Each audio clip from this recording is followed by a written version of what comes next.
Hello students, मैं प्रदीप विद्यार्थी KPS की ऑनलाइन क्लासेज में आपका स्वागत करता हूं। आज मैं आपको 8वीं क्लास की हिंदी पाठ्य पुस्तक का पाठ नंबर 6 पढ़ाने जा रहा हूं और पाठ का नाम है भगवान के डाकिये।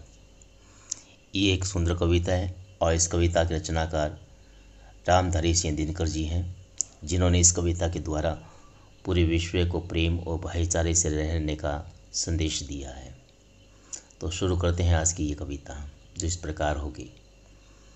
पक्षी और बादल ये भगवान के डाकिये हैं, जो एक महादेश से दूसरे महादेश को जाते हैं। हम तो समझ नहीं पाते हैं, मगर उनकी लाई चिट्ठियाँ पेड़ पौधे पानी और पहाड़ बाँचते हैं। इतने चरण का प्रसंग इस प्रकार होगा। प्रस्तुत पद्यांश हमारी हिंदी की पाठ्य पुस्तक बसंत से लिया गया है, जिसके रचनाकार रामधारी सिंह दिनकर जी हैं, जो ये बताना चाहते हैं कि प्रकृति देश लोगों में कोई भेदभाव नहीं रखती है। प्रकृति की वस्तुएं हमें बिना किसी भेदभाव के रहने का संदेश देती है। व्याख्या इस प्रकार होगी। कवि कहता है कि आकाश में उड़ते पक्षी और बादल भगवान के डाकिये हैं। वे हम सभी को किसी विशेष भौगोलिक सीमा में न बंध कर रहने का संदेश देते हैं। कवि उदाहरण देते हुए कहता है कि ये पक्षी और बादल किसी देश की सीमा में बंध कर नहीं रहते हैं। ये एक देश की सीमा को लांघकर दूसरे देश की सीमा में बिना किसी भेदभाव या भय के प्रवेश कर जाते हैं, परंतु हम उनके इस संदेश को नहीं समझ पाते हैं।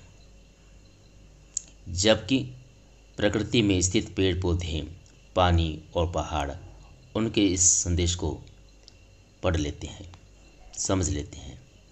पक्षी इन सभी पर निर्भय होकर बैठते हैं, उड़ते हैं, बादल बरसते हैं।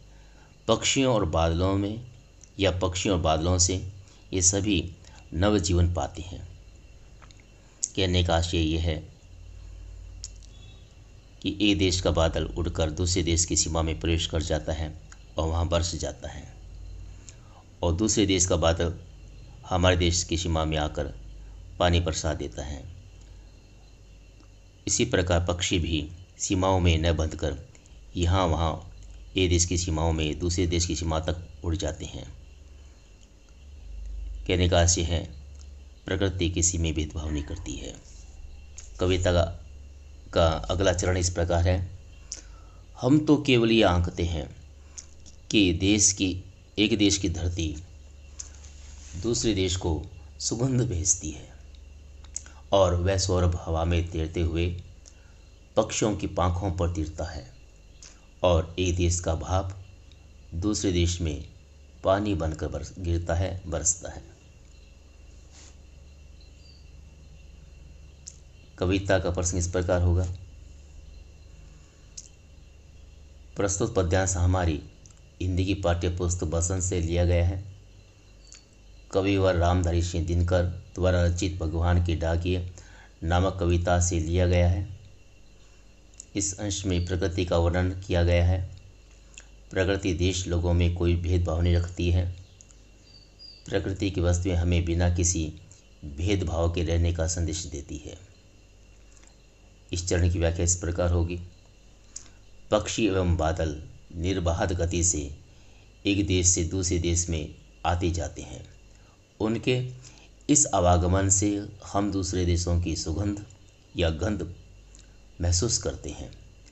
हवा में तैरते पक्षियों के साथ साथ दूसरे देशों की गंध सुगंध हम तक पहुंच जाती है, और हमारे देश की सुगंध दूसरे देशों तक पहुंच जाती है। इसी तरह एक देश का जल दूसरे देश की किरणों से भाप बनकर बादलों का रूप लेकर दूसरे देश में जा बरसता है। आशय यह है कि ये प्राकृतिक वस्तुएं हमें मिलजुल कर रहने का संदेश देती है। इसी के साथ ये कविता हमारी समाप्त होती है। आप इस कविता के प्रश्न उत्तर ध्यान से लिखेंगे, समझेंगे और उन्हें नियमित याद करेंगे, ऐसी मैं आशा करता हूँ। आप नियमित पढ़ते रहें। स्कूल की विशेष सूचना के अनुसार आप अपनी नोटबुक चेक करवाते रहें।